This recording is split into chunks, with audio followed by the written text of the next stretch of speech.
Not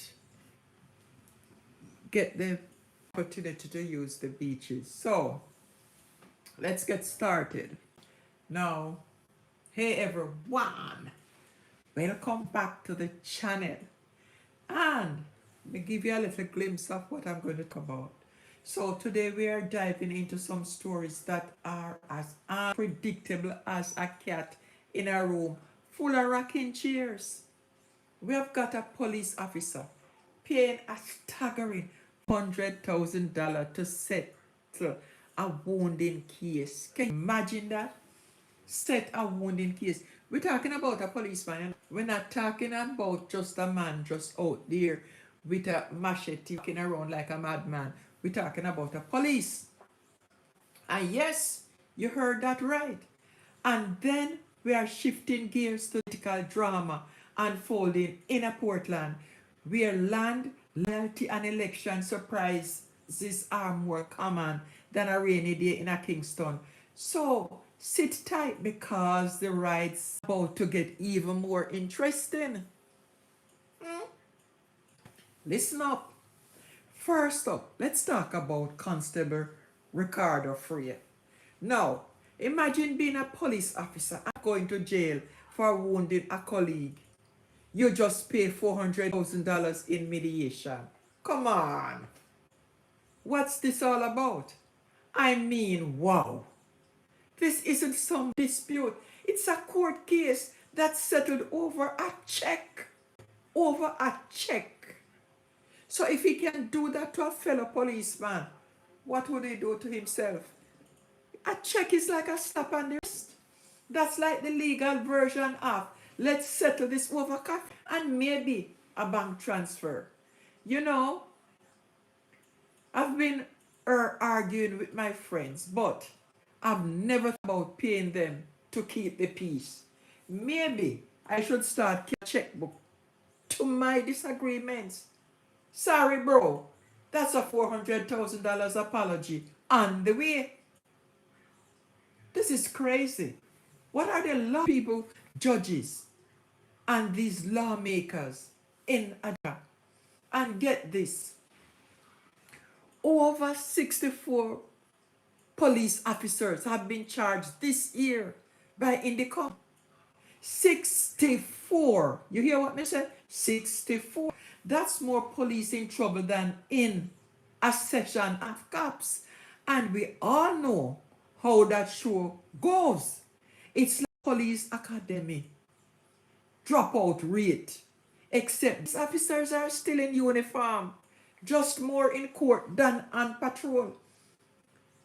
And within 2 And with this, and with 214 fatalities under investigation so far this year, it's clear that policing in Jamaica isn't just about law enforcement. It's like a stakes game of survival, where the rules are constantly changing and everyone's trying to outwit, outplay, and outlast. Now, I've got to ask, what's going on behind the badge? Is it a case of the police are just as human as the rest of us? Or maybe it's the badge. It's just a costume and the real drama happens after hours? Either way, it's a lot of drama to process. Honestly, I'd love to see a reality show called Jamaican Police, the court trials, where we follow officers through their daily drama, fighting crimes, settling disputes, and paying hefty mediations. I'd watch that. Believe me, that my TV would not turn off. And let's not forget about the bigger picture. The government's trying to keep things under wraps. But with so many police under investigation, it's like trying to hide a mango in a basket of pineapples. You're not fooling anyone. And the fact that 57 fatalities are being investigated during police operations, that's more tension than a soap opera marathon. It's like the police are starring in their own action-packed series. Law and disorder. Maybe that's what it is. Who knows?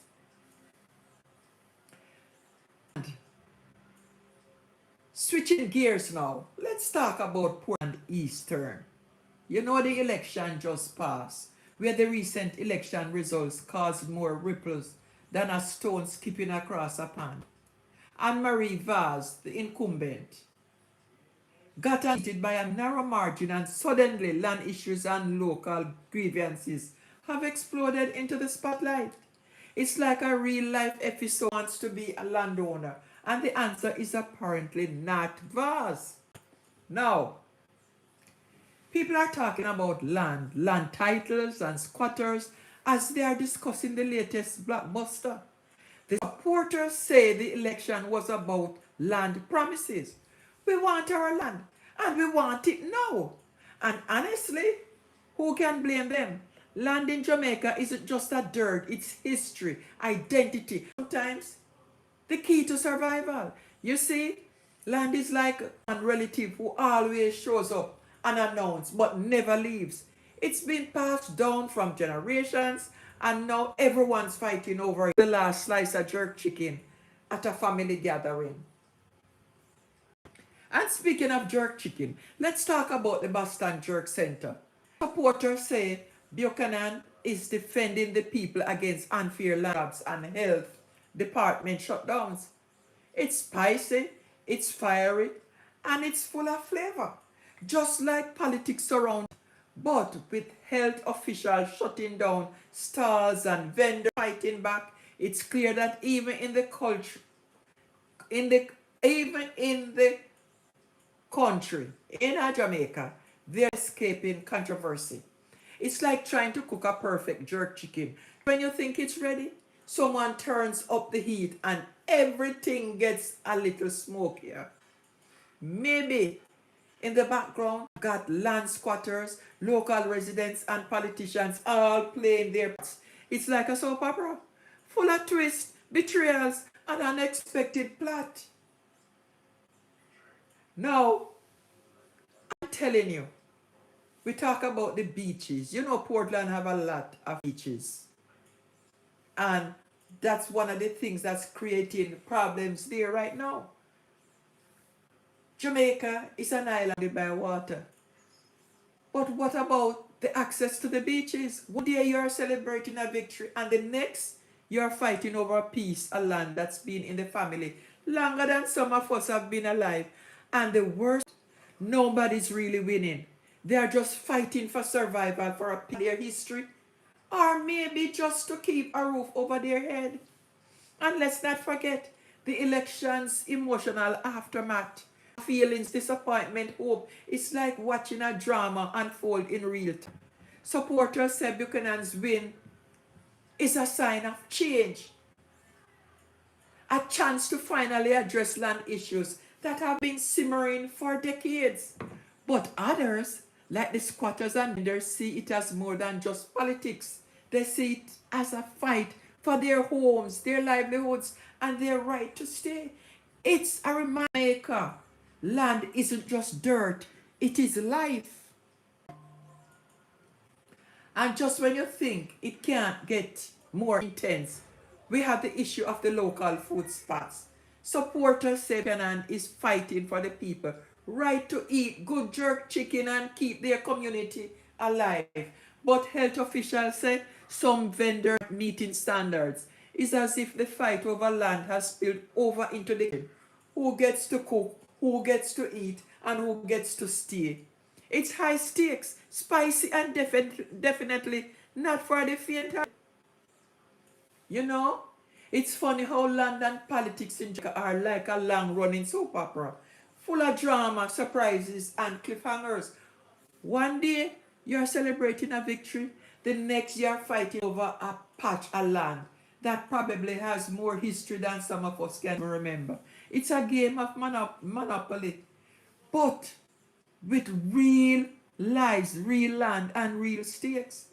And after the day, whether it's police mediations, election battles, or jerk chicken wars, one thing's for sure: Jamaica keeps us on our toes. We laugh, we cry, we argue, love. Because in the end, isn't that what makes life interesting?